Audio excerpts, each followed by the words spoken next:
Oh, good evening, good evening. I say good evening, it's the middle of the day. Good afternoon, or morning, or evening, or night, wherever you may be in the world. Welcome back. It's like the day before the last day of the Wanna-Yam game jam. Hope we're all doing good. We're gonna do... There's a lot of stuff to do, not gonna lie. I am going to turn down the music just a little bit. I can do that over here.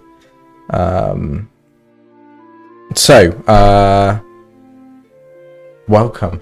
Sorry, I'm slightly scattered. There's a lot of stuff that we need to get done. So, for anyone who hasn't been following or who's new, welcome. Nice to see you. Feel free to leave a like, comment. Make sure to stay active in the chat because you know, I like chatting with you guys. It's always fun, keeps it entertaining, and helps keep the creative juices flowing. So say hi, ask questions, all the rest of it. I'm going to get to the chat in a second. But first, fill in on where we're at. Wanna-Yam Jam started last Saturday or Sunday, one of the two. The theme combination over here, down by my right. We're making a game about molecules. The idea was given me courtesy of my friend Alan. The concept is that, here we go, I'll show you actually. So you can pull a set of base molecules out of the atmosphere at the moment by pressing the spacebar. Just as soon as Unity stops playing silly beggars, we can demonstrate it. I need to make sure that my computer copes as well, because having a lot of stuff open, it sometimes gets a bit angry and things start going wrong and not behaving correctly with the stream. So we want to make sure that doesn't happen. So here we are. You can pull out some molecules. They connect together when they touch with these nice little bonds. You can break bonds by right clicking on them. For example, when you craft them together in a certain way, so carbon dioxide, CO2, bang, you get carbon dioxide molecule. And we've got, since last time, I've created a menu to browse all these things, so you can flick through your different molecules. It gives you a preview and sort of some information about it, the name, symbol, and a little entertaining description that kind of hints at how you can use it. And then there's some other stuff which we're going to be doing today in the system menu and also in a settings menu. But the objective of this game is to discover all of the molecules that are available to discover.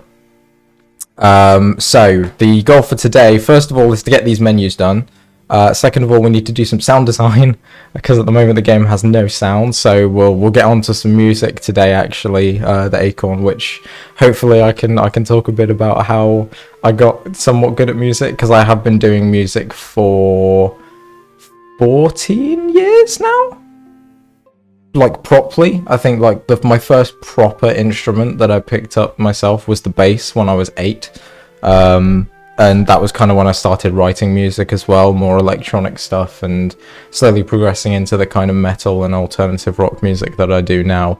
But over that 14-year period, because I'm 22 now, which is in that period, I've done drums. There's a drum kit sat to the right of me now. Guitar, I've got like 7 guitars in the back there.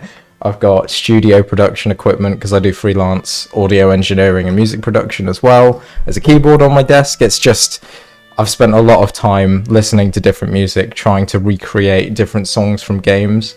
I spent a lot of time last year recreating the entire Hollow Knight soundtrack, which was really fun. And maybe we can look at some of the things that I've done there, but music and audio and sound design is something that I've always had a strong passion for, and I've been doing it for longer than I've been doing game development. So that's why I am relatively good at it. But yeah, so today, and thank you for saying the game looks cool as well. I am feeling quite excited about it, and I want to try and cram as much stuff in as possible. I think my goal for the jam is to have at least 25 molecules in there. Oh, I didn't mention as well, this has a full save and load system, because why not do that in a game jam, right? But like if I hit play now, because obviously the objective is to discover the different molecules. when I open up my molecule browser menu now, we'll see that I still have the carbon dioxide, electrons, etc., all available in there.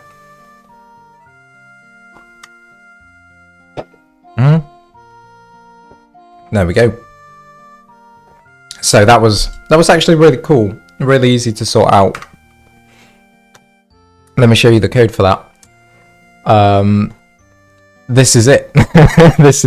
These two classes, 82 lines of code is all that we need to keep track of the saving and loading system in this game. So the structure is based off of a tutorial by Game Dev Guide, which used the binary formatter. And for anybody who's ever done anything with saving and loading systems in Unity before, or C# generally, you'll know that Microsoft heavily advises against using the binary formatter because it's really hard to secure. I think that's mainly because if someone were to serialize like busted data or malicious data, there's no way of you verifying that that data is malicious when you read it in. It's like once it's read, because it's in binary, there's no way to like validate the binary because it's just zeros and ones. Once it's read in, it's in the game, so, or in the system. So what we're doing instead is using a data contract serializer, which basically just serializes data into XML format. I'll be completely honest, I'm not 100% sure what the benefits of using this over just going with a XML serializer are, but it works nicely. So for the purpose of saving, we pass in the data that we want to save, which this save data class is literally just this thing called a data contract class, annotated with the data contract annotation, and members that we want to save animated with the data member. We've only got a dictionary which maps strings to booleans representing the molecule name and if it's locked or not, or if it's unlocked or not, sorry. If it's true, it's unlocked. If it's false, it's not. We've got a constructor which either takes no parameters or takes an already existing dictionary.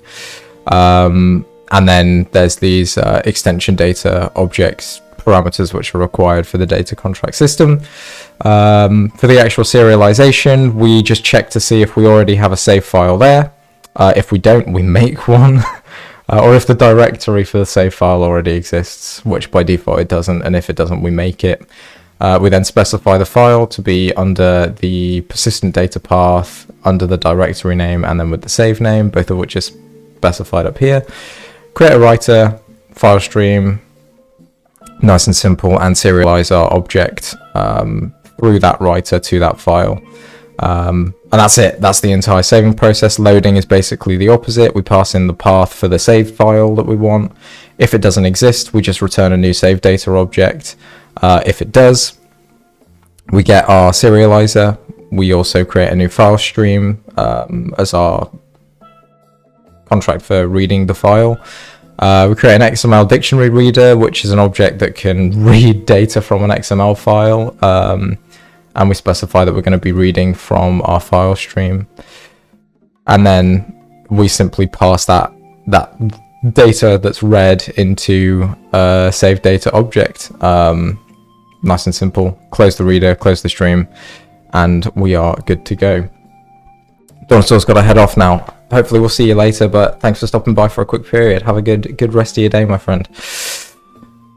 Cool, so that's the serialization, and then in terms of the way we're using that, we have a molecule manager over here, which again, really simple class. Just on awake, it gets some save data by calling serialization manager.load, which, as we know, when we do that, we check to see if the file exists, and if it doesn't, we return a new one. Otherwise, we read the data from there.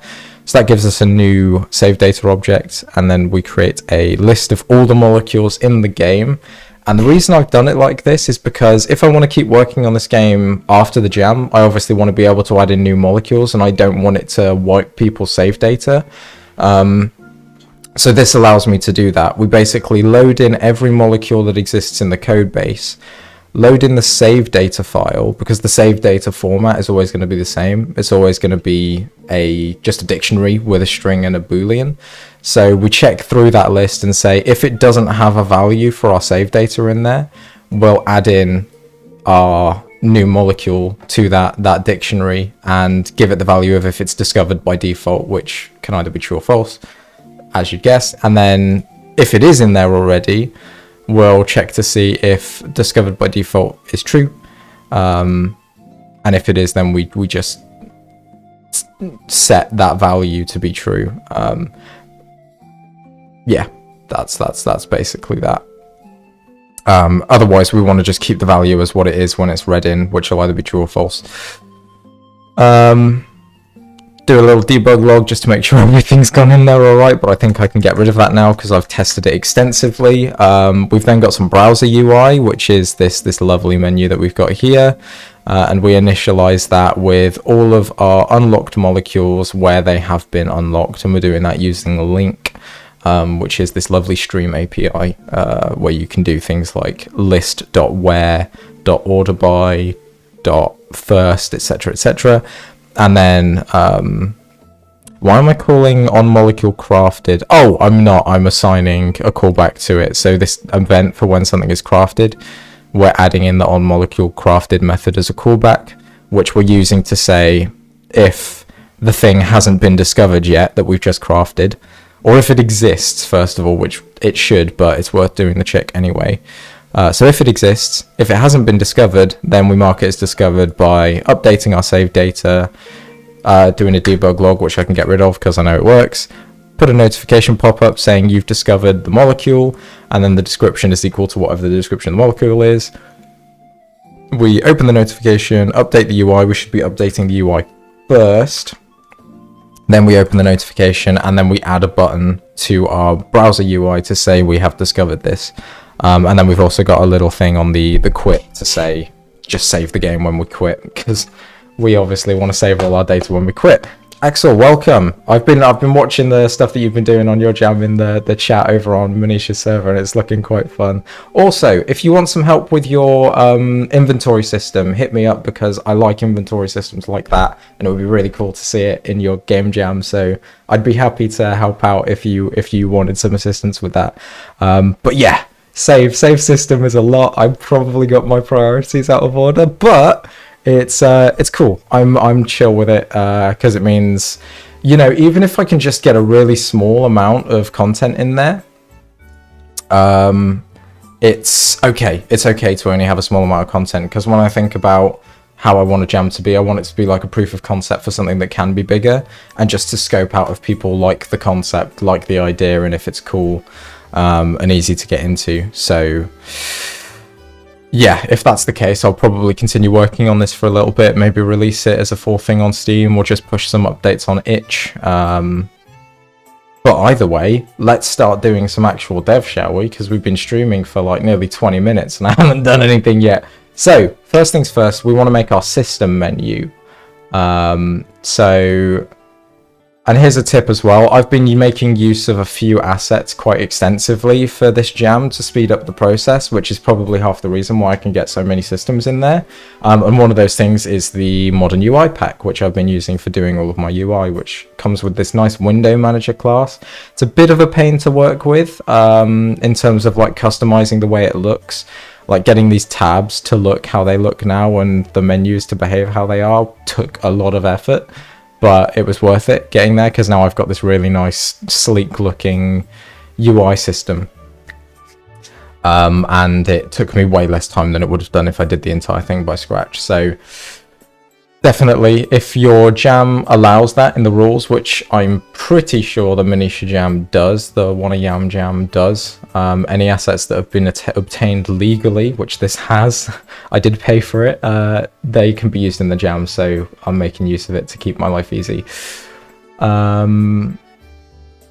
Cool, so in terms of stuff I want in the system menu, I kind of want to have two sections. There's going to be some buttons for I don't know, various things. Resetting save data for one. I want to make sure that the player has a way to reset their save data if they want.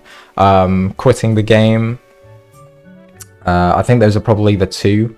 We might add in a button for credits in this menu as well. That sounds like a good plan, yeah. And then game data, so like a number saying this is how many molecules you've discovered, this is how long you've played the game for, this is how many molecules you've crafted. Maybe we could have that as a set number. Yeah, that could be kind of cool actually.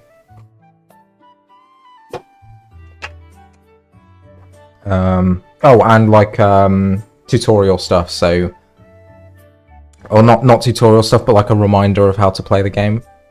I want to put in this menu as well, so let's get straight on and do that.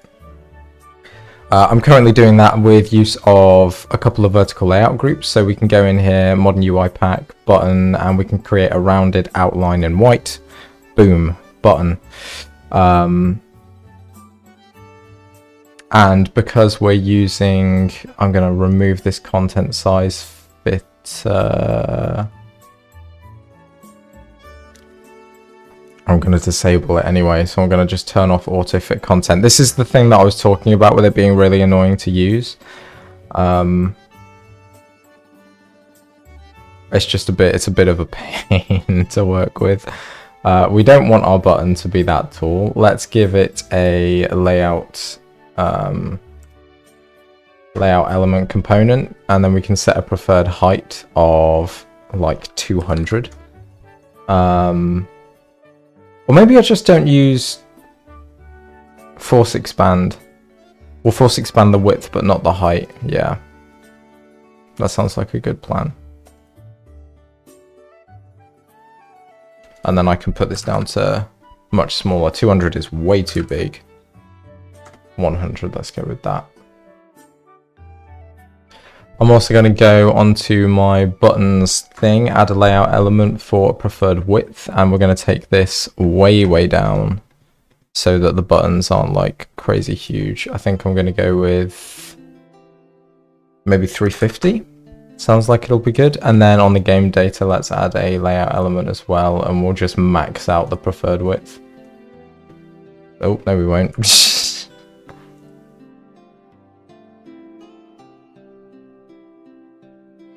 I don't really like Unity's UI system sometimes. I find it kind of tricky to work with.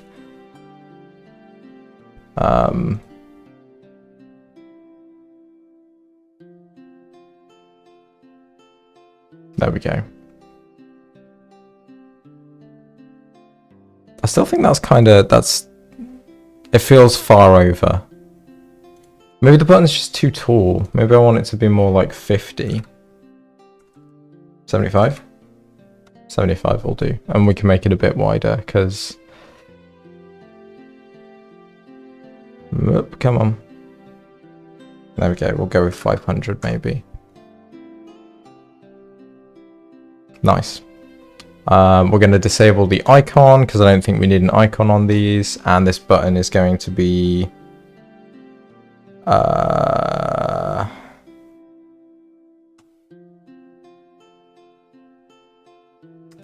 Quick game.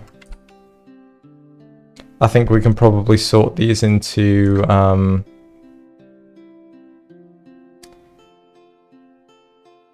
like subsections.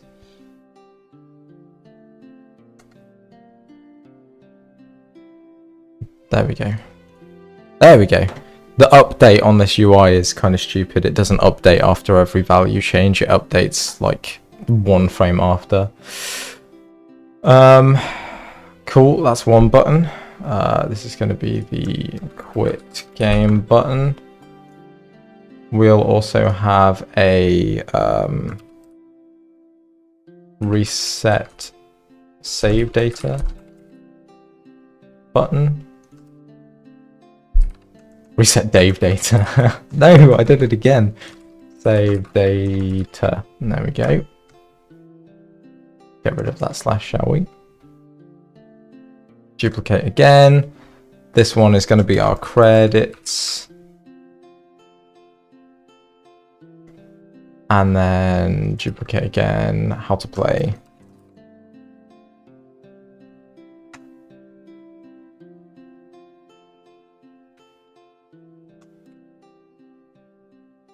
And you know what? I actually really hate the vertical layout group. I'm going to just get rid of that. Remove that component, and then we can go onto each of these and remove the layout element as well. So these two buttons I want to anchor to the middle, I think. And these two buttons I want to anchor to the top.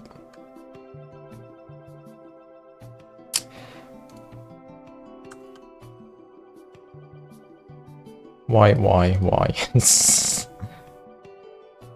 Wait a minute, what's going on here?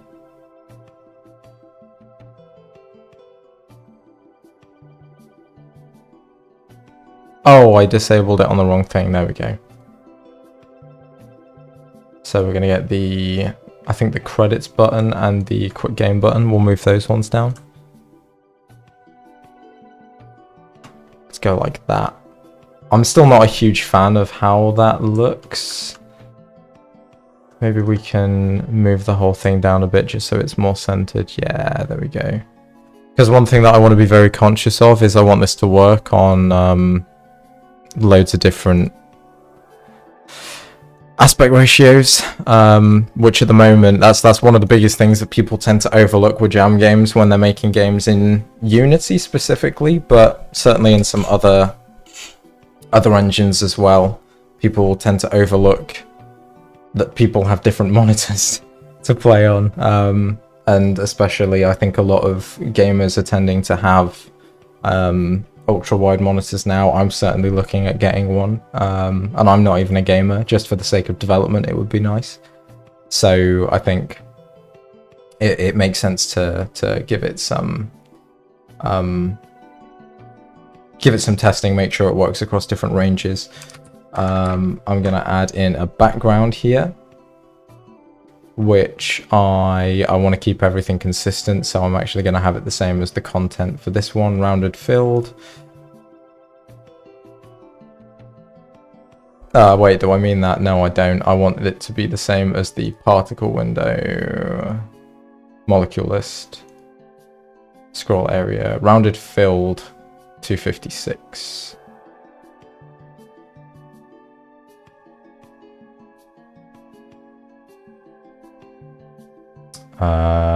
This one? Yeah. I think I need to increase the pixels per unit as well.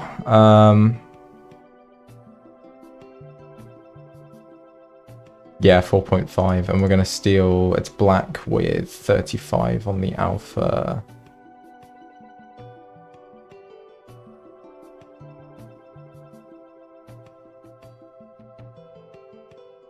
Nice. Let's just make sure our buttons are scaled in a bit. There we go. That's looking cool. In fact, I'm going to make that width round. Let's make them 400. Nice. Nice. Game data, we will do a similar sort of thing. I'm going to copy over this component here, paste as new. Now we've got a little background, and this can be our general data window, which I'm still not 100% sure what different data I want to have in here, but it'll basically be in the form of a load of different text fields,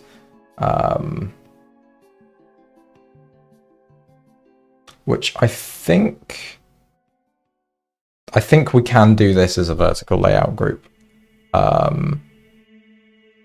Yeah, vertical layout group there, and then I want to have some empty objects. This is going to be our data field,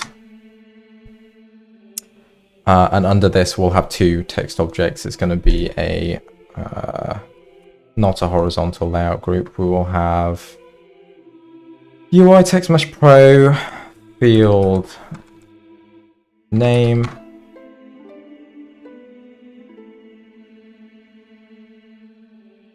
which is going to be on the left hand side. Going to keep it consistent. We're using Lato. I'm going to use Lato.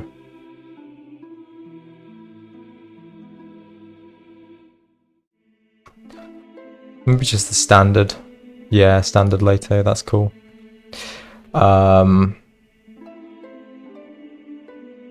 And then duplicate that. You are going to be value, and you're going to be over on the left hand side, the right hand side even. Want to make sure you're right aligned as well. Let's control the width of the child and the height as well. Sure. Spacing 12.5. Edges, we're going to go 25.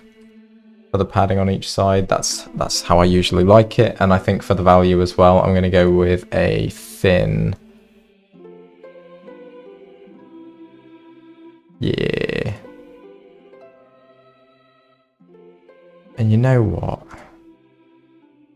Maybe we can have a little divider in there as well. So we'll make it the width of the thing in the middle, and then just needs to be really small. Like that kind of thickness. Yeah. Give it a height of 2.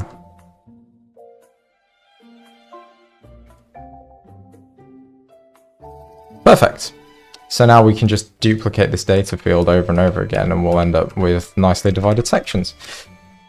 So, I think I want to have molecules discovered. That's not how you spell discovered. Discovered. Nice. And we also want to have, yes, molecules created, which we can do really easily. Because we've got an event that keeps track of when a molecule gets created. And then I think maybe we'll also have... What else should we have? Playtime, I guess. Total playtime. And we can save all of this data. So this is the really cool thing, right? We can go into our serialization manager on our save data, and we can add in a new data member. Like so. Public float time played, and we can just save that to the difference in time, basically, and then round it to some nice looking... I wonder, actually, can I have this as a time?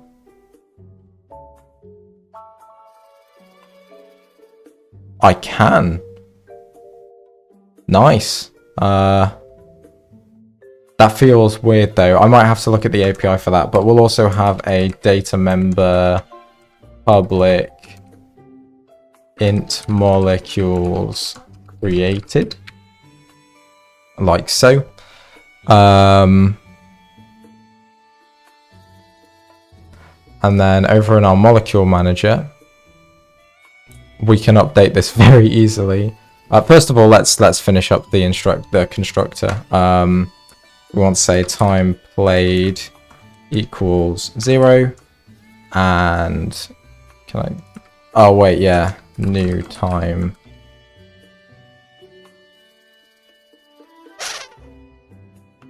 Hold on.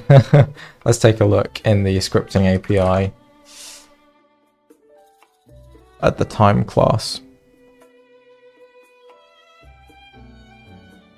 Yeah, no, it's all just static.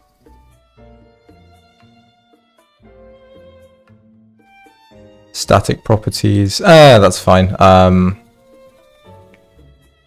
guess we will have it as a float then. We can represent the time in game in seconds.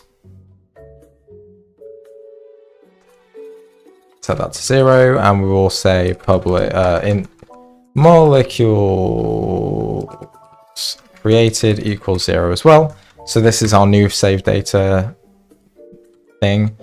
And then when we create a new one here, we want to be able to read the data in. So time played, molecules created. What? Geez, my brain. Int molecules created.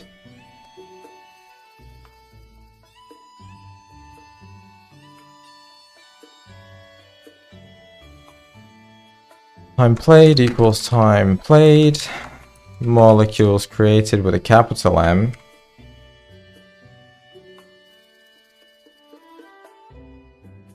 equals molecules created. And then what I'm actually going to do here is I'm just going to call the other save data.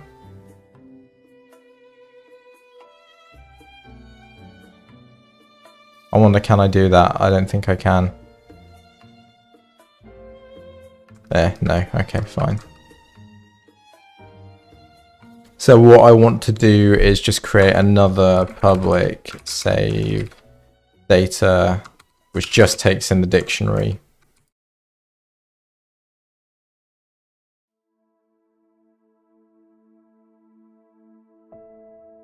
And the reason for this is that I want to maintain backwards compatibility, because at the moment this data in here only reads stuff in as, well, it'll only have a dictionary in it, so I want to be able to call this constructor. I think that should work. Or maybe I can just initialize these with a default value, like if I put 0 in here. No. Let's have a look on the API. This is the best part of programming, is looking at documentation. that was sarcasm, by the way.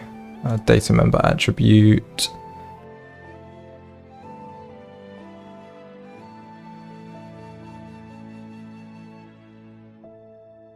See, because you can have data member with brackets or data member with nothing. Name.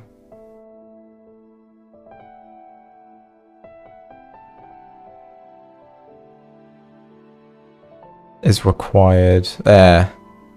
Gets or sets a value. Maybe I'm overthinking it. It should be fine. I mean, let's find out actually. So if I save that now.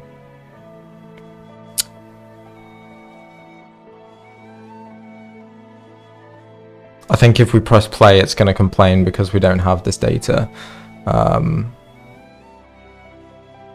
Which is fine because I haven't released it yet, so I can just delete the save data file that I have. And there won't be any problems. Which actually, to do that, rather than me scrolling through my file system, let's make the code so that we can press the reset button and it will do it. Unity crashed. Oh, did I save? Man, I hope I saved.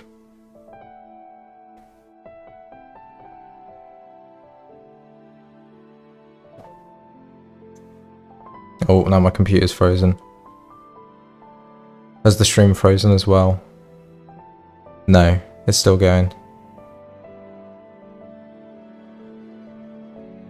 We're okay. I'm just very still. I'm gonna kind of bob a little bit to make sure. Yo, what's going on? Unity's just, like, I say Unity, I mean my computer has just fully died.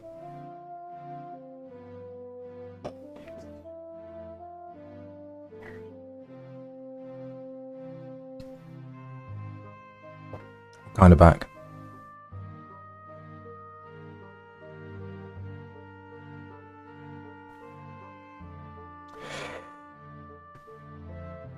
Oh, I just pressed discard on the Fmod project. That might cause me problems.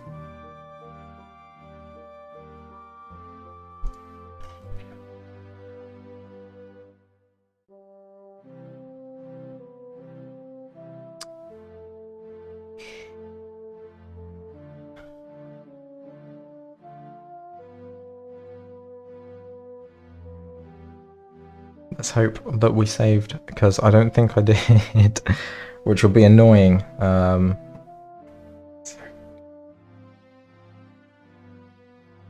mean, if it's not too hard if I didn't to bring it back, but still, would be nice if it was still there.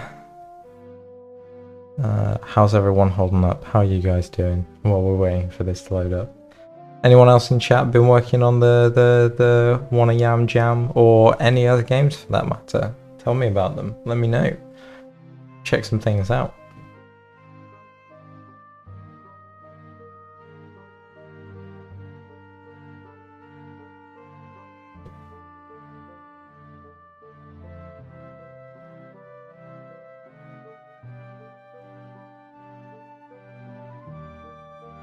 Come on.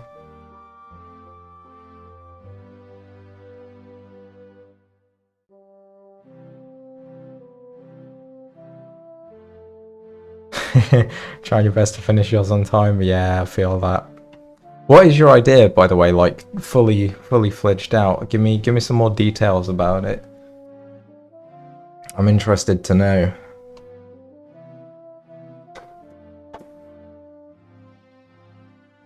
Gah, I didn't save. Gosh darn it.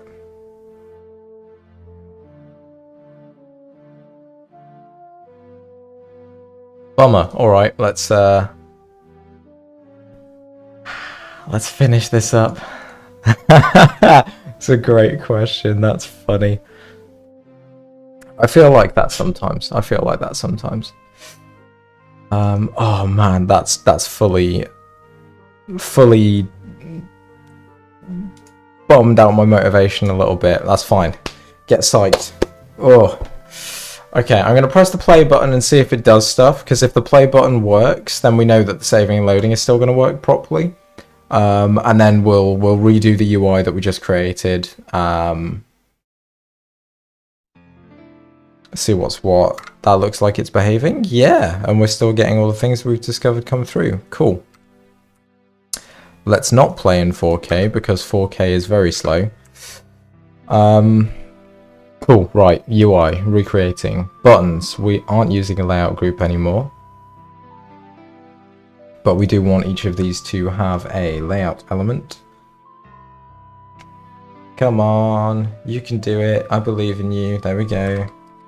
Layout element, we want our buttons to have a minimum width of 500 and our game data to have a preferred width of absolutely huge. Let's just set it to like 7,000. Let's also make sure we're looking at the right window, shall we? There we go. Each of these needs an image component, which we're going to use the rounded fill 256 pixels per unit of 4.5. And the color is going to be black with a 35% opacity. Cool! Let's get some buttons back in here, shall we?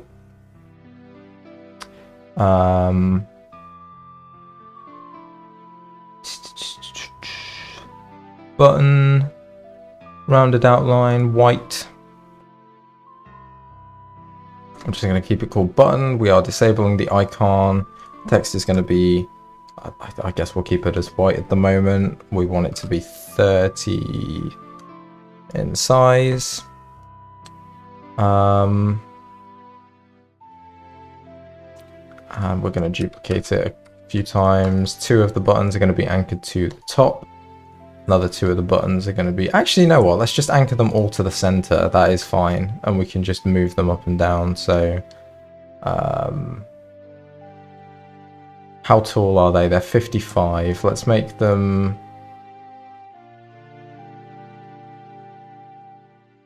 Wait a minute. Content size fitter. I don't want them to have content size fitters. Auto-fit content off. Move the content size fitter. And then I'm going to turn auto-fit content back on. Nice.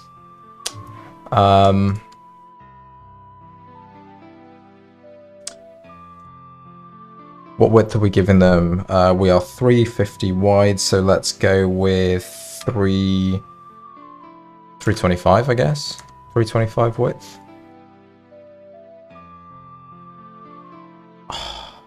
Auto-fit content off. So annoying. There we go. And I want to make them all like 75 tall. That's what we had before, I'm pretty sure. So the first button, if we've got 75 height, we want spacing of 12.5, 12.5. What's that going to be? 87.5.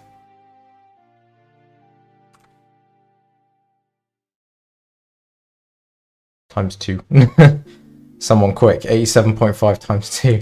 175, I think.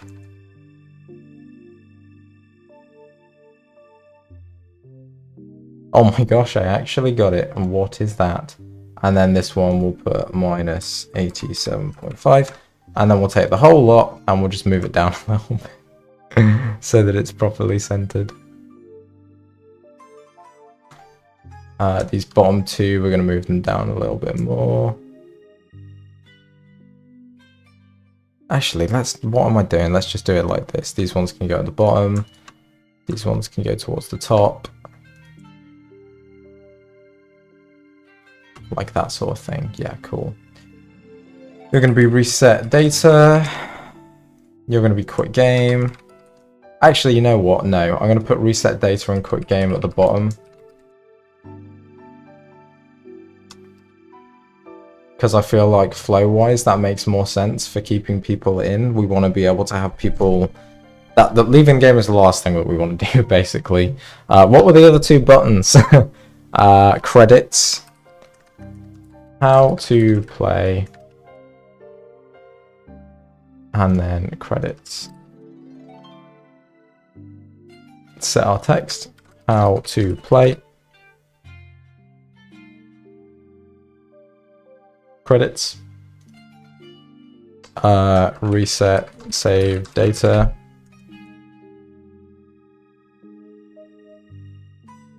And quit.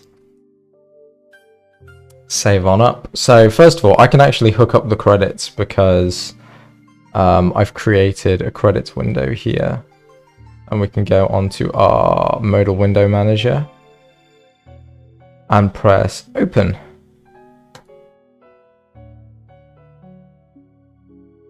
Save on up, and then just to show that works. Basically an escape room. Nice! I mean, we like escape room games, they're cool. I assume there's going to be a fair amount of like combination lock stuff going on. There we go, credits. Sound effects and music by me, created for the game Jam. Cool. And then it closes. And this is another thing, this pop-up is the modern UI pack. Because it looks cool and it fits with the theme of the thing. And we'll probably use this pop-up for a lot of stuff. Specifically the reset data and the quit as like confirmation. I do just want to go in the credit window and make sure that I disable or remove this confirm button. I don't want it. Hopefully this doesn't throw errors. I mean, it shouldn't do. Or if it does, they won't be game breaking. Credits. Yeah, there it is. And that looks cool.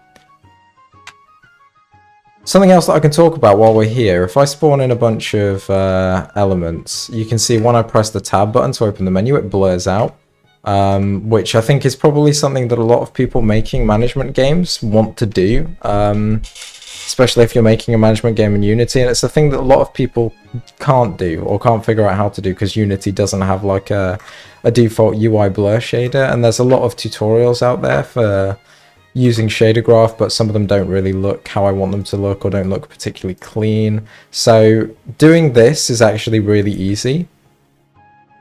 On my main menu, I've actually just got a global volume,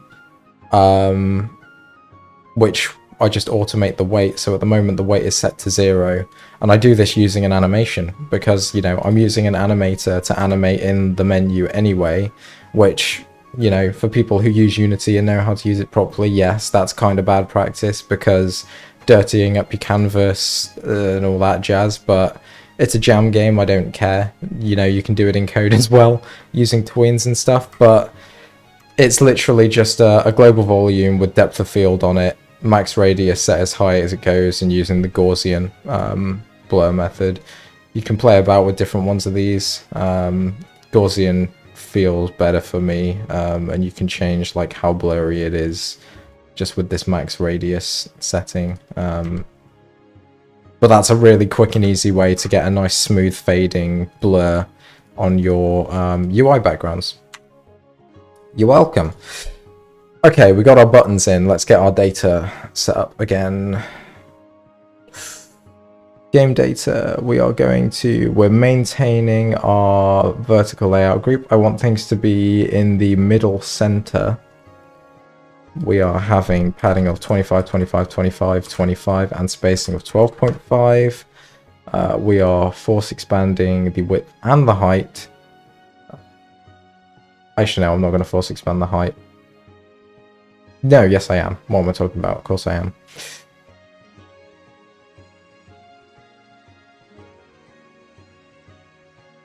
Cool.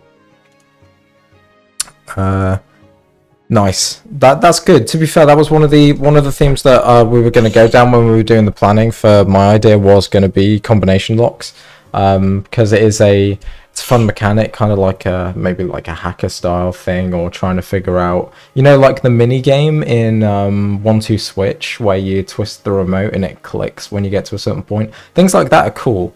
If you can get features like that, that's happy days. But also just like, you know, whatever ends up working, combination locks is still a fun puzzle. But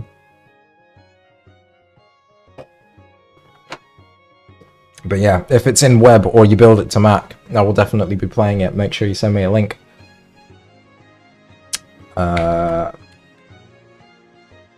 Data field. Let's put our text back in.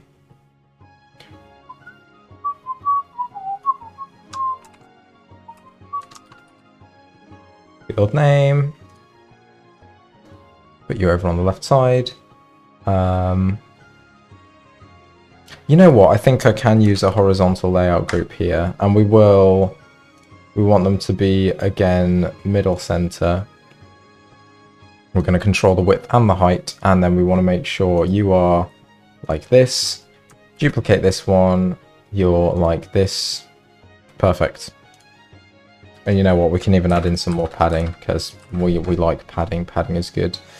And then we add in our UI image. We're going to add a layout element, and we're going to ignore the layout, which is a very important step to make this thing work. Yeah, very important. Set the height to 2 again. Bring down our Y position. Sweet. Let's show. What am I going on about? Let's update our actual values. Our look. We are using.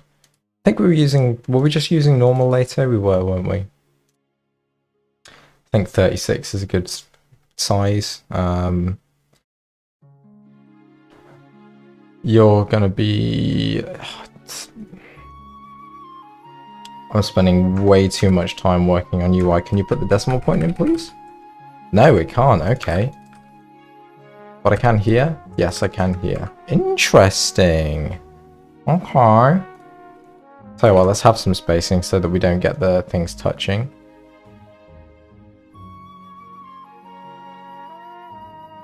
You're going to be my field value.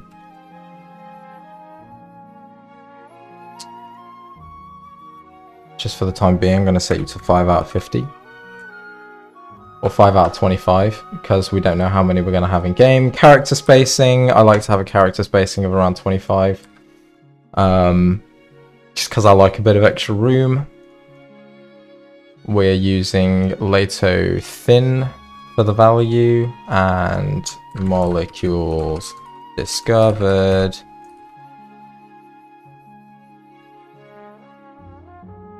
Nice.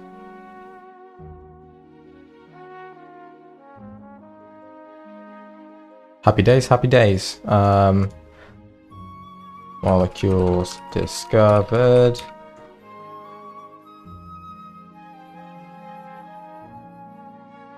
Molecules created. Total play time.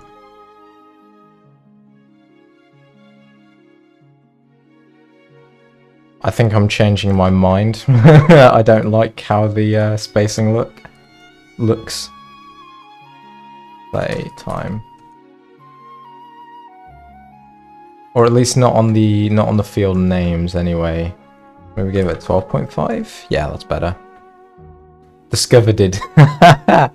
Oh, that's funny. Could you imagine if I let that slip through? It's like, yo, this game looks so polished, and then suddenly as molecules discovered it. I'm going to go ahead and remove this vertical layout group component again.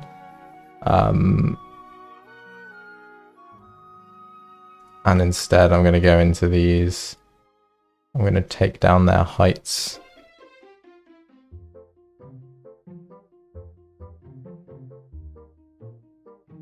Yeah, 87.5.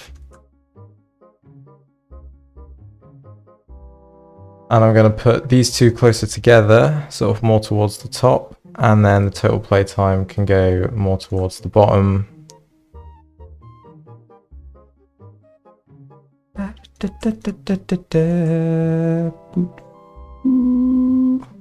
Like that kind of thing. I think that looks fine. It's good enough for now anyway. Total playtime. I don't know. Let's go like that. Just to, I like to put default values in stuff just to see that everything is gonna look good. Or look all right when we get to it. And I think this looks okay. What do you guys reckon? I think for the purpose of a jam, it'll do. Make sure it's compatible with WebGL, not too difficult. Nice. Just a bit of hacky backend things. What are you using, Unity, or are you using a different engine? Thank you. Yeah, I think it should be good. I'm gonna duplicate our credits window. This is gonna be the confirm. I'm not gonna duplicate our credits window. I'm just gonna make a new one because I forgot that I deleted the button, and I definitely want to have both buttons there. So let's do that. New modern UI pack, modal window, style 2. This is going to be confirm, reset.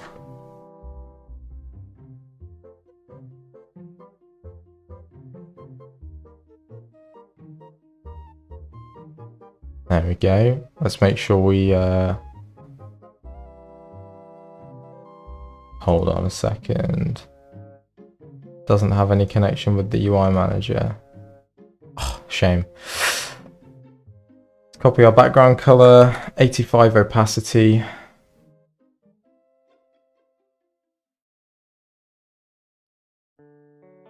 Nice. I'm going to remove the icon because I don't want an icon. Title. Are you sure?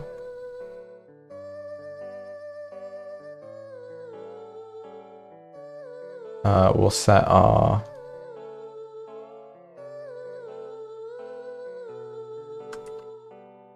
Are you sure you want to reset your save data? Question mark? Put the question mark in. Gonna make sure this text is centered. No, I'm not. This is what I was talking about when I was saying this thing is kind of annoying to work with because it's all of the sizes are like set, so like these buttons are completely in the wrong place,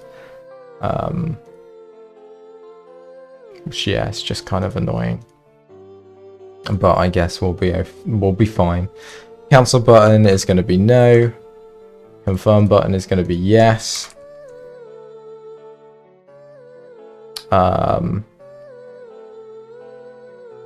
Cancel is just going to close the thing. Confirm, we'll have to add an event to call some methods that'll reload the scene, basically.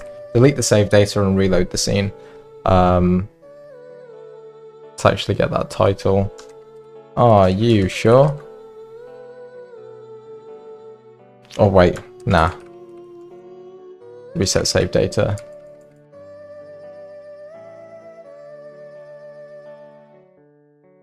Nice. Won't assign an icon.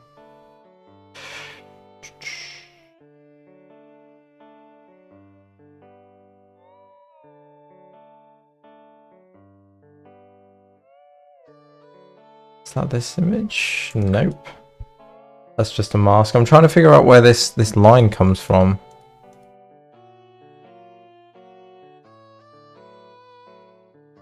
But for the life of me, I can't.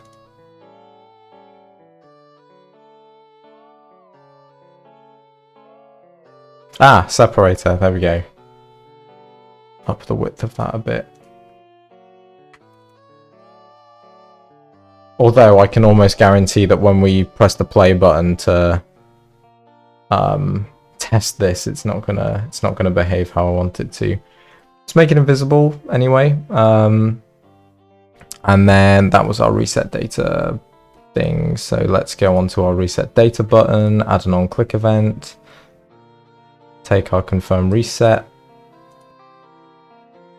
and say modal window open, not close, open.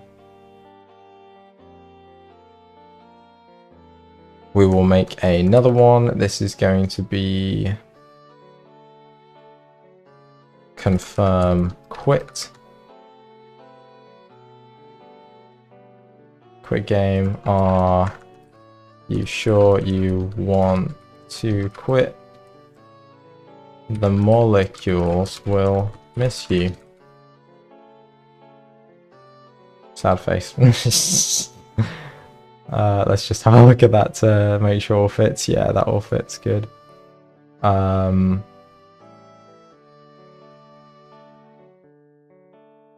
a question mark on the end of the title as well. Because we're asking a question, of course. And then our quit game, let's add that in here, modal window, open. Cool. So now when we press play,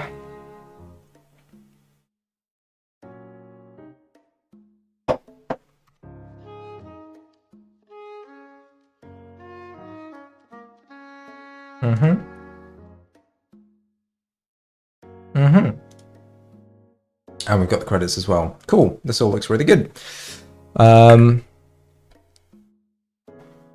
This window is basically done then. All we need to do is, I think on our molecule manager, we'll handle this data as well.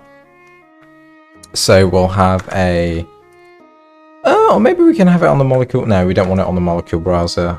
We'll have a public text mesh pro UGUI. Make sure that we are using that package, and this is going to be molecule count, discovered molecule display, discovered molecule display, public text mesh pro UGUI, molecules created display, and a public text mesh pro UGUI time played display. And I think what we'll do, I'll just have a public void update UI, which is going to take in, I don't think it needs to take any information.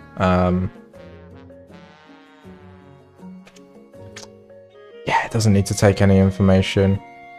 I think what we'll do to save writing to the save data over again, we'll just have a private float play time in session.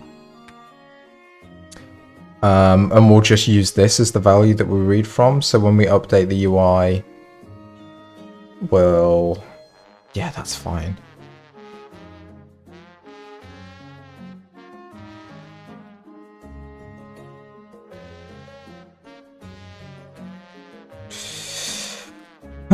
Convert float to time. Float time in seconds. So for now, let's just return, we'll say string We can do it as a var time string equals empty string. Return time string. Give ourselves a little to do. Generate the time string. And then in our update UI, we will say discovered molecule display dot text equals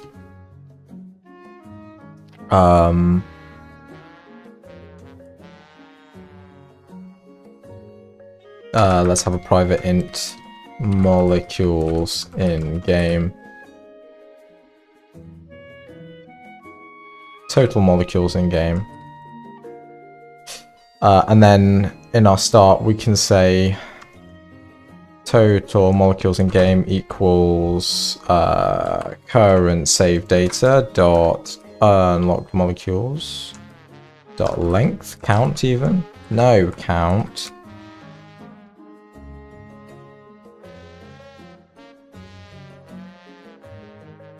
I should probably give that a better name because unlocked molecules implies that all of the things in there are unlocked when that's just not true. There, works for now. Discovered molecules display equals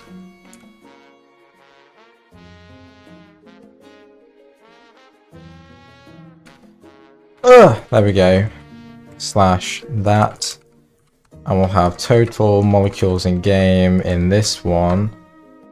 And this will be current save data dot unlocked molecules dot count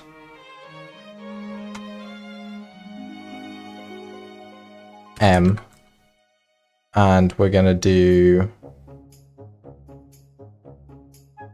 basically what we've got up here.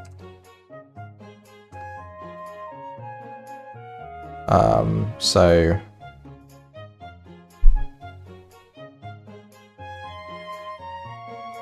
that oh gosh, what have I done?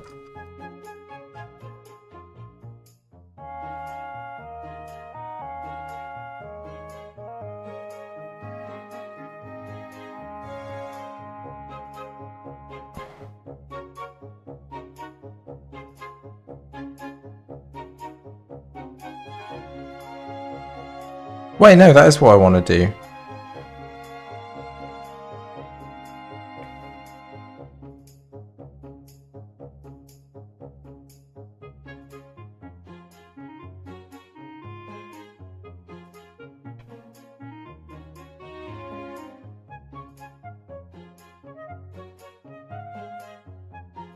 Maybe I want to do this outside of, let's do an int. Discovered molecule count equals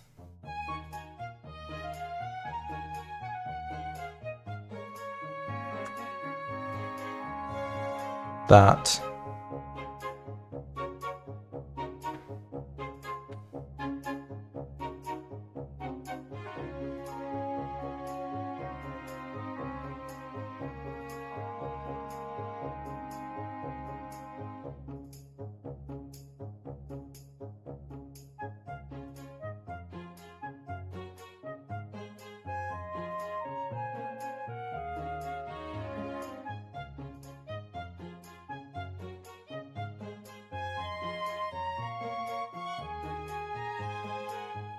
Oh yeah, I don't need to do that. I can just do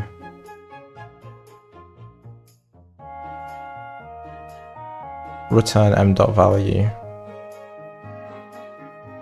Or I could just do m.value. Oh, such a dingus. There we go.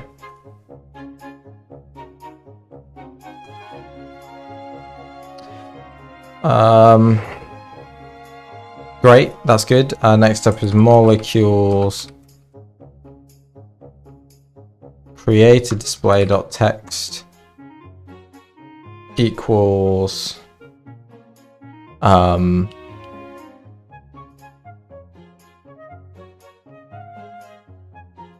suppose we'll want to have a cache for that as well. Private int total molecules created, and then that needs to be toString, and finally time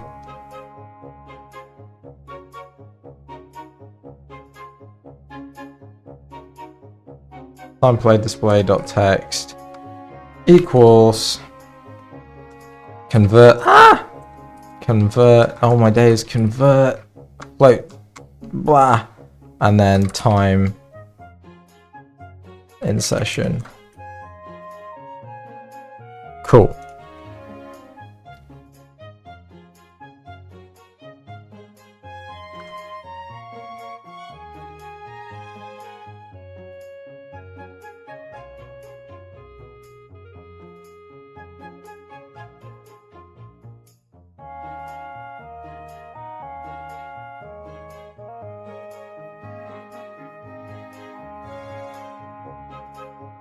What is time.time?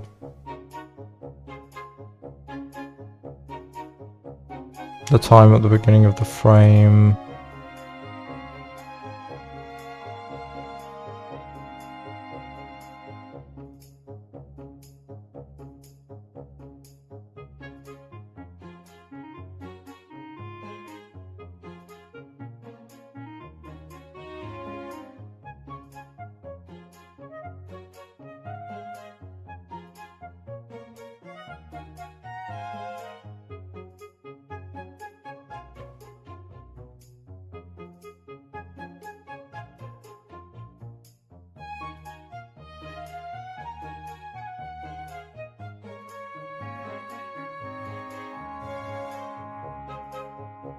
Time in seconds to unscaled time, that's what we want.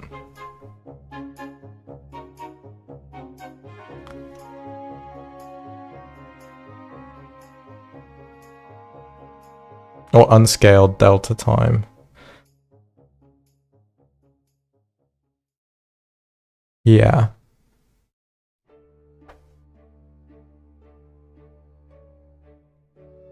Time dot unscaled delta time. And then, I mean, I guess that isn't really what I want. I just want the, yeah, that's what we'll do. We'll say time dot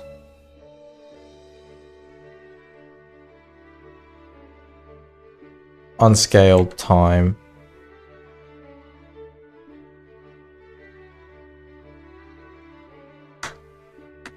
plus playtime in session.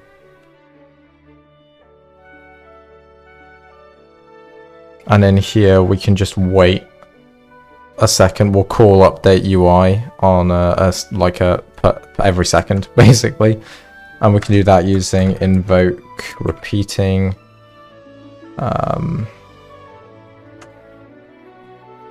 name of update UI, and it's going to be every 1 second.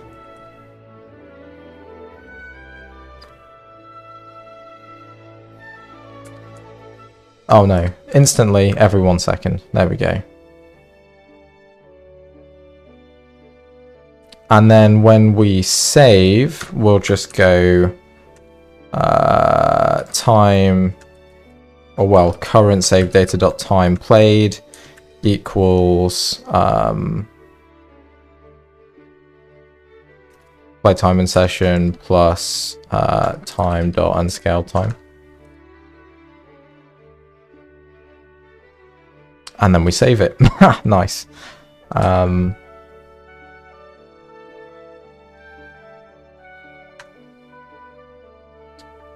So the last thing we need to do is actually just load that information.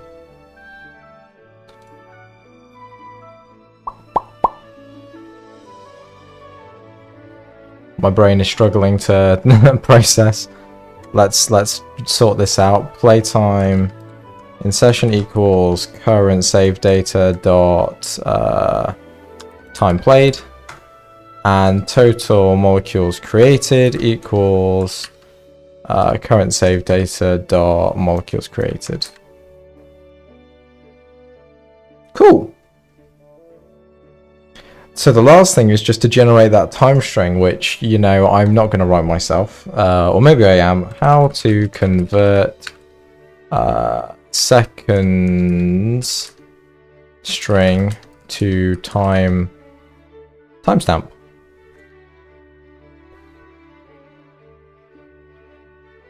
Seconds int even.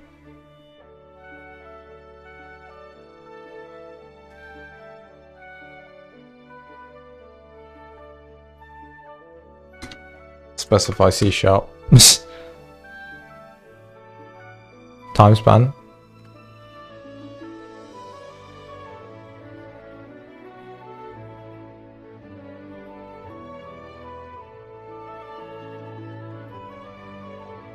Nice, that works.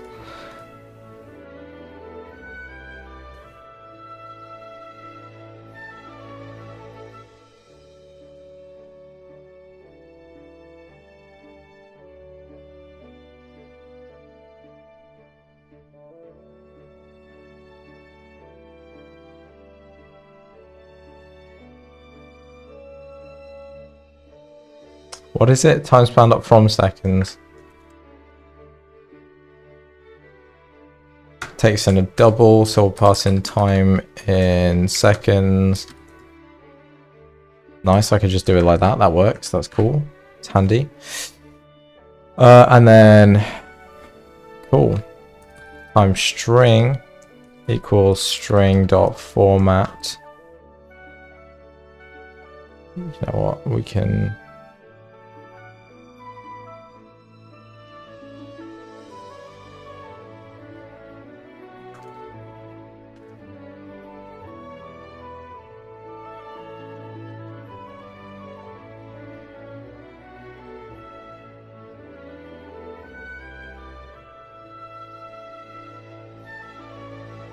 Zero, okay, yeah, cool. 0, D2, 1, D2, and 3, 2, D2, because we only want 2 for each. Yeah, cool.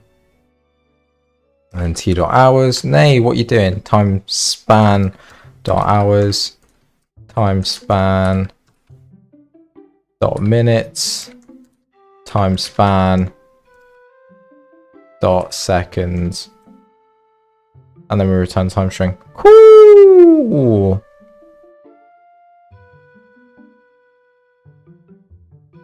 Let's do that like that. We don't need to make it here. So if I assign everything in the browser now, we should be able to see this data getting saved and loaded as well, which is nice. Let's test it all out, because we've been going for an hour and 15. Thereabouts.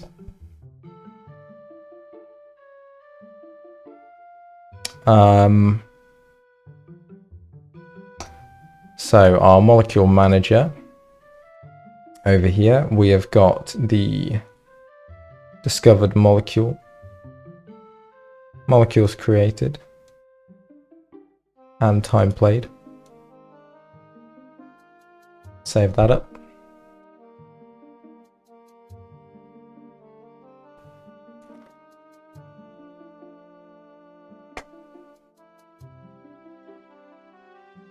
Yeah, look at that go. We've discovered all 7 of the molecules already. But we've created 0, so let's fix that. Let's boom, there's 1, boom, there's 2, boom, there's 3, boom, there's 4. It's still going to show 0, because I've just realized I'm not actually increasing that value. So let's fix that, shall we? So here, when we create it, we're going to say molecules ++. And then we'll also update the UI.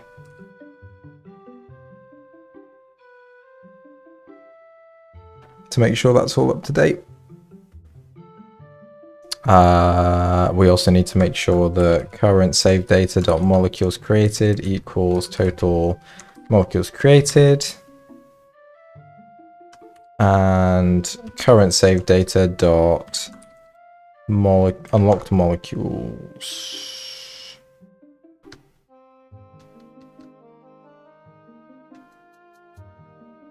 No.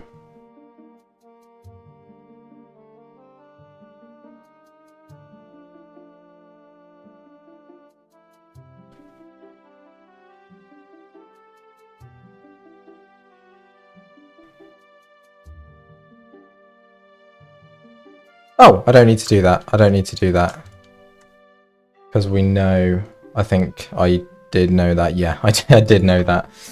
Oh, honestly, I blame the heat. It's quite warm in here. It's like 34 degrees in the UK at the moment, which is unusual for England. But also the sun moves perfectly across this window in my office room, and it makes this room turn into like a little heated chamber, which is fun.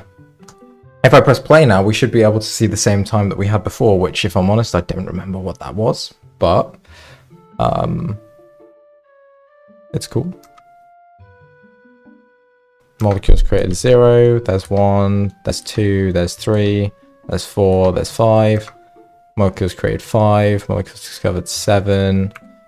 Cool, let's stop playing and then we'll start playing again. We should be able to load it up and see that we have 5 molecules.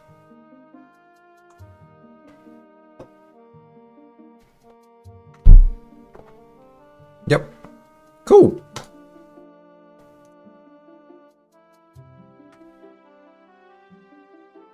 All right.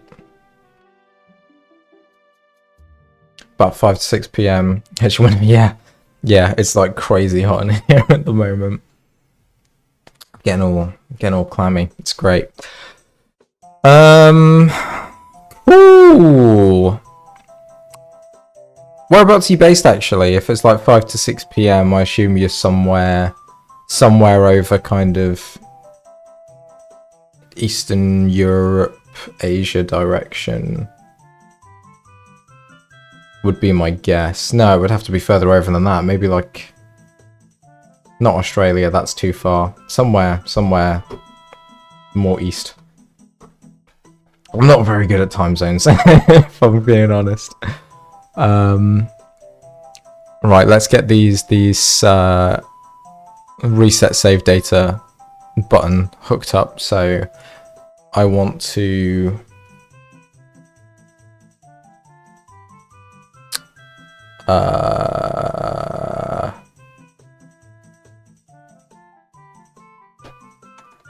make a public static void clear save data, and I want to, I think we can very easily just say var directory equals this.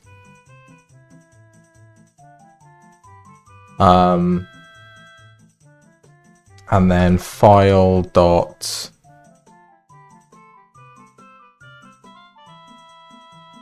directory dot remove delete. Yeah, directory dot delete directory.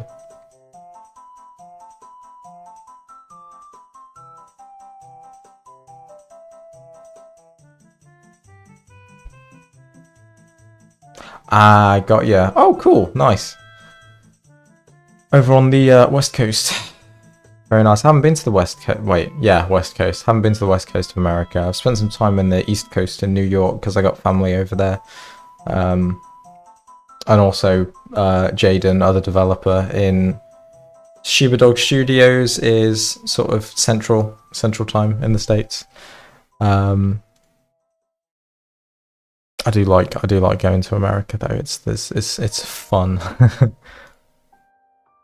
I think this should be good for clearing our save data. So all I want to do in the molecule manager is just have a private void.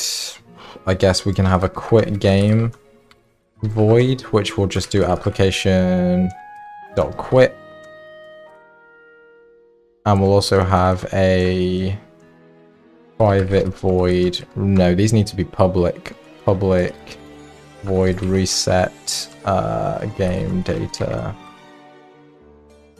which is going to do serialization manager dot clear save data, and then application dot load level.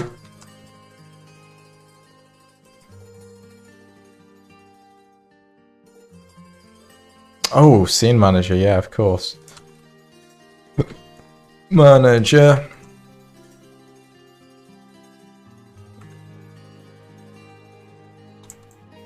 Oh, start this again. Scene manager. Come on. Scene manager. Capital M, please.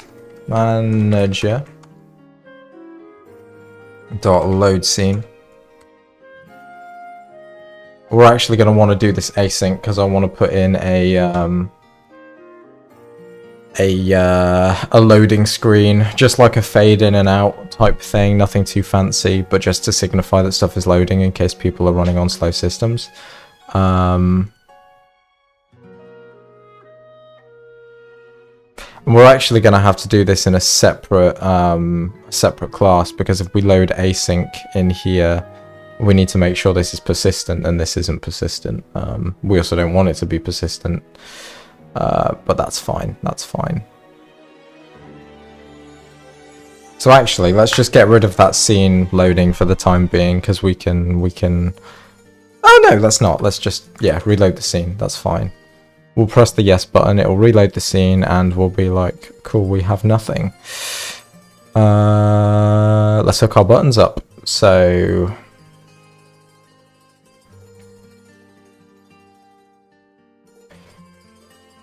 Never been to the East Coast. Yeah, fair enough, fair enough. I feel like traveling around in America is basically the same as traveling to America from different places anyway, because it's so big. It's like interstate travel, you still have to catch a plane, basically, because it's so massive. So, confirm quit, we want to take our yes button, confirm button. Add a on-click callback to our molecule manager, and we are going to quit game. Where's the quit game? Oh, is it pay it private? Yeah, it's private. Let's make it public. There we go.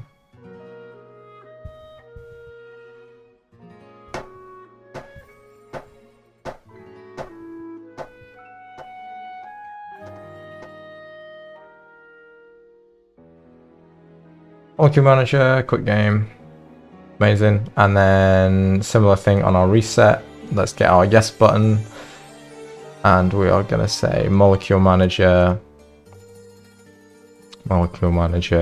reset game data. So let's test out the reset data first, because I know the quit button is gonna work. That's how you quit games. It's nothing too special, but we can confirm our save data clearing works by hitting the button reset data. Are you sure? Yes, I am. Oh, directory not found.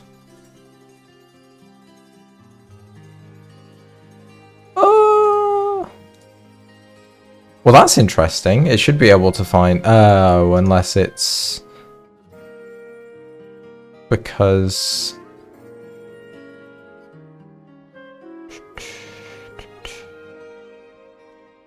I don't want the save name, I just want to delete the directory. I wonder if file has a delete. File does have a delete.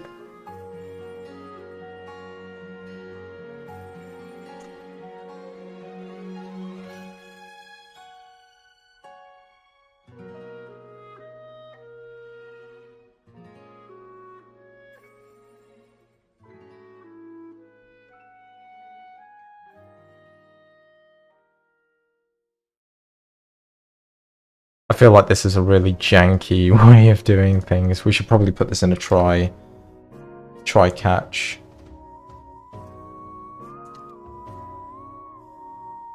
Debug.log. No save data found. Although we know we're going to find save data, let's log a warning.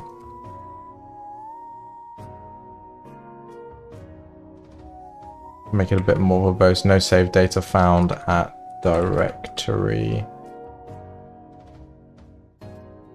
And pass in our file.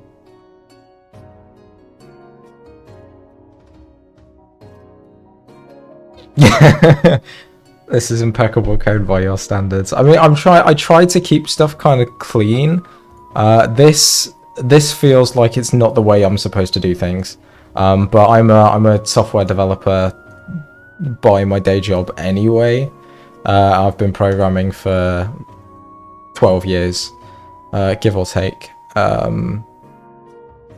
And I'm still learning a lot of things, but one of the things that I like to try and make sure I do is keep code relatively clean. Hey, it worked! I need to... Something is not... doing... There's an event somewhere that's being fired and it's not unassigned the assets menu controller. See, this is going to be something that's in this oh no, it's in here. Okay, fine. Public void on destroy. Let's just have toggle menu take a callback. Context. And that way we can just call it directly. Because I've run into issues before where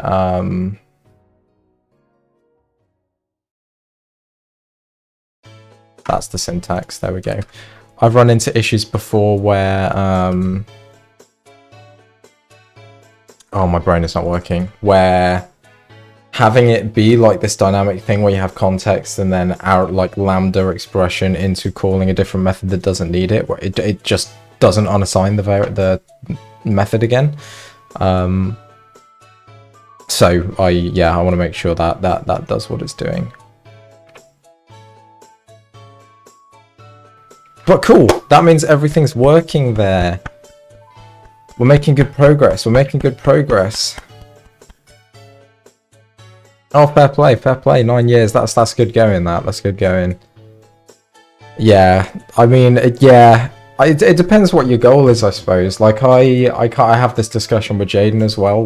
It's usually in game jams. There's like 3 goals that you can have. It can either be to make a really simple game really clean and sort of learn how to make a simple game that's really clean and really straightforward, and that's it. Or you make a simple game where you can try something new. So it's like the idea of the game is simple, but the whole thing revolves around this new tool or new system that you're trying to make. And then there is the other end, which is making a really stupid, crazy idea, but everything in it is stuff you've done before that you know how to do. I feel like those are the 3 main approaches that you can take to game jams and small projects, and certainly with the direction that I want to take my game studio in terms of releases that we do generally.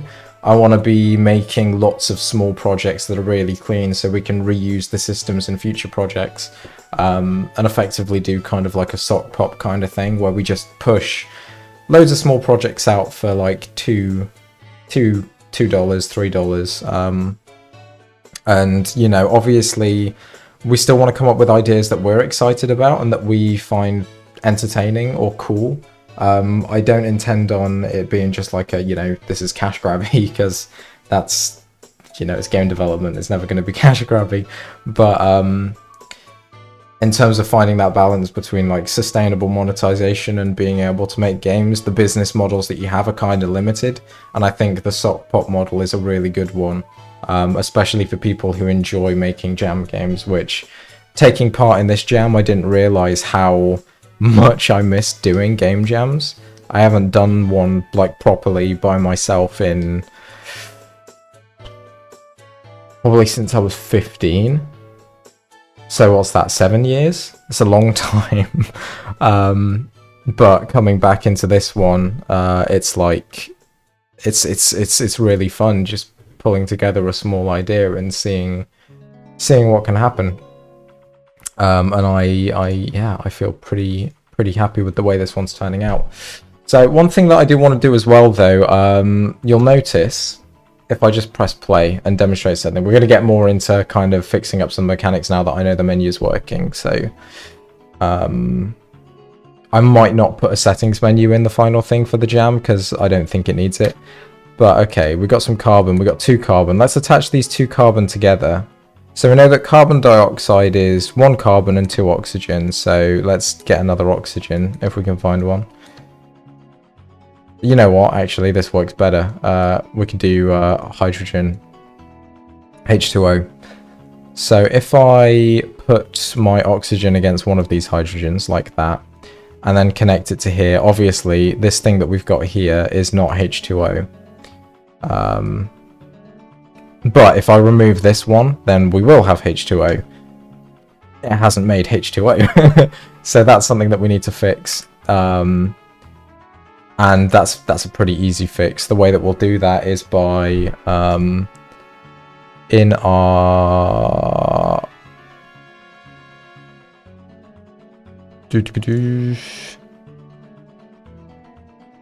molecule, we'll want to go into... Oh, I say it'll be an easy fix.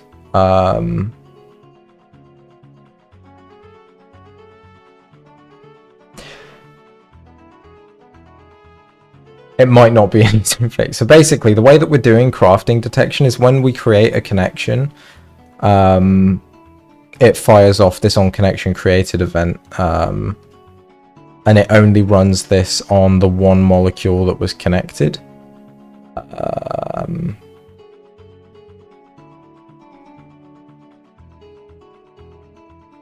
So that way we only get one creation. But if there's going to be a bug in here where if I go into the remove all connections method and just call invoke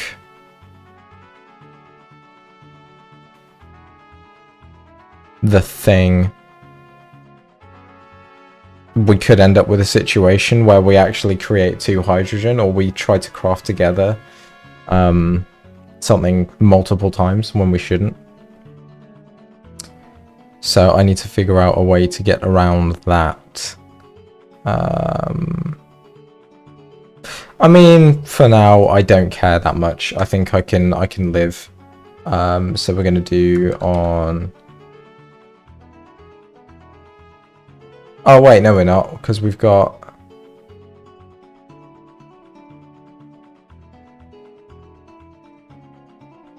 Where met game events. Let's go in here, public, static, action, molecule, on connection, broken. And then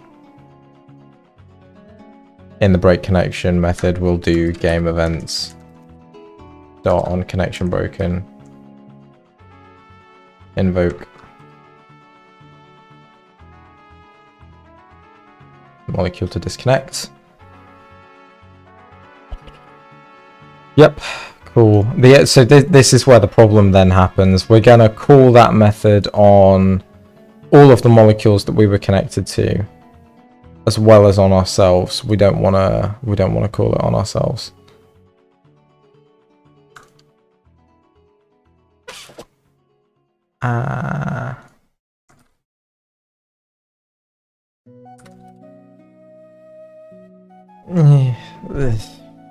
Janky, but let's go with it.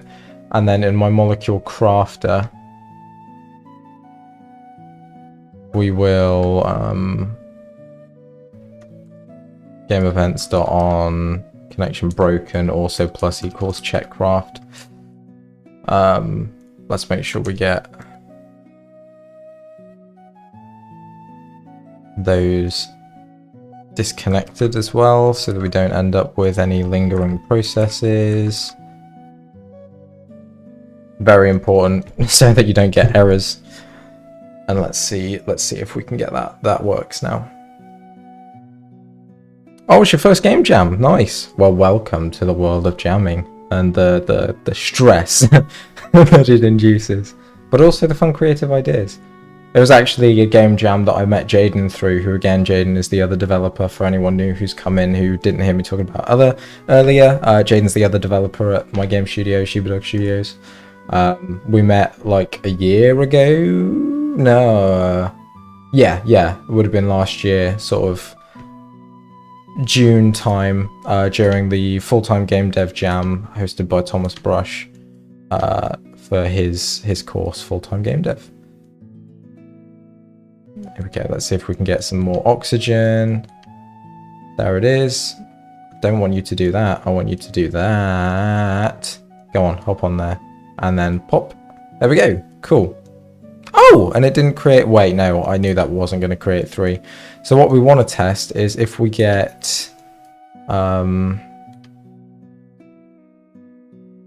let's get an oxygen connected to both of these carbons. Oh gosh, what have I done? Oh no, I want a carbon connected to both of the oxygens.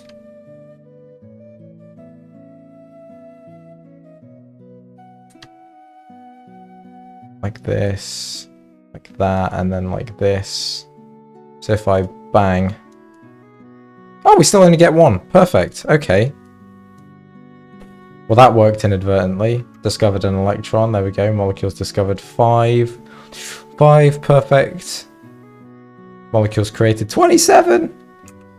Is that actually true? 1, 2, 3, 4, 5, 6, 7, 8, 9, 10, 11, 12, 13, 14. Yeah, it probably is. And we can reset the save data. Yes. Back to square 1. Aha. I've got another on my molecule spawner. Oh, yeah, okay. Cool. Let's fix that callback as well. I wonder if I can just, as simply as I've done that, if I can do this. Minus equals like that.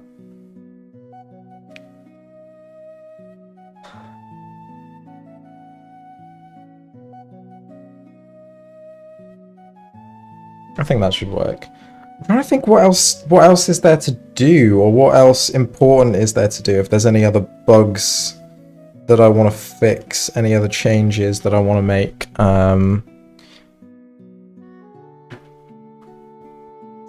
How long have we been going for? We've been going for nearly 2 hours. So what I might do...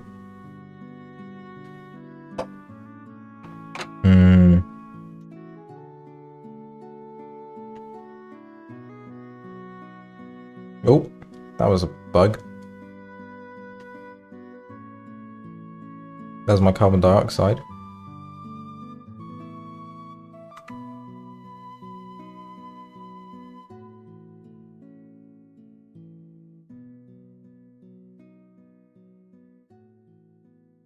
Getting lots of hydrogen. That's something I've been thinking about, is it annoying to have to keep pressing the space bar to spawn in like raw molecules, or should we make it so you can go in here and click a button to create it? Like if you click on this image, it will spawn one. Should that be a feature? Not sure. Anyway, what was I doing? System, reset save data. Yes, I do. Great, back to normal. I can spawn a thing. It's still throwing me an error. Yes, cool. So we do know that we need to sort this out.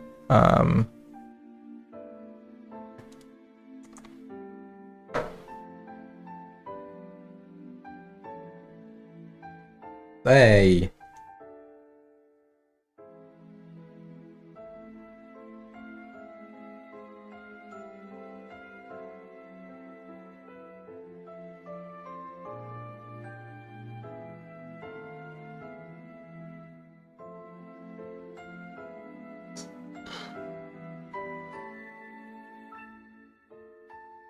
Do that, and then here we can just say trigger molecule spawn. Context. Nope, I don't need to do that. That's not the syntax. Trigger molecule spawn. Cool. All right, I think what I'm gonna do, because we've got the menu sorted, everything's done there, and I'm boiling in here. So what I might do is end this stream here. And we might do another one later on this evening for sound design and stuff. And over the course of the day, I'll continue to add in some more more molecules to play around with. But all that said, thank you everybody for coming. Axel, it's been nice chatting with you. Hopefully your submission goes well. Like I say, if you are still interested in putting in that inventory system for your game, do hit me up on Discord, and I will be more than happy to take a look at some code or do a bit of a walkthrough with you, because I love systems like that. If you're not already, please consider subscribing to the channel, leave a like on the video, comment for what you think about it. If you want to join the Discord server and chat to me directly, there's a link for that in the description as well. If you want to support the studio monetarily, we've got a Patreon page where you can subscribe for, like, I think anywhere between $1 to $5 a month and get a variety of different perks, like early access to games, early access to videos, behind the scenes content, source code for projects that I do, tutorials, etc, etc. And yeah, it has been real fun doing this. I will possibly be back later. If I'm not back later, I will definitely be back tomorrow. And until the next one, guys, cheers very much.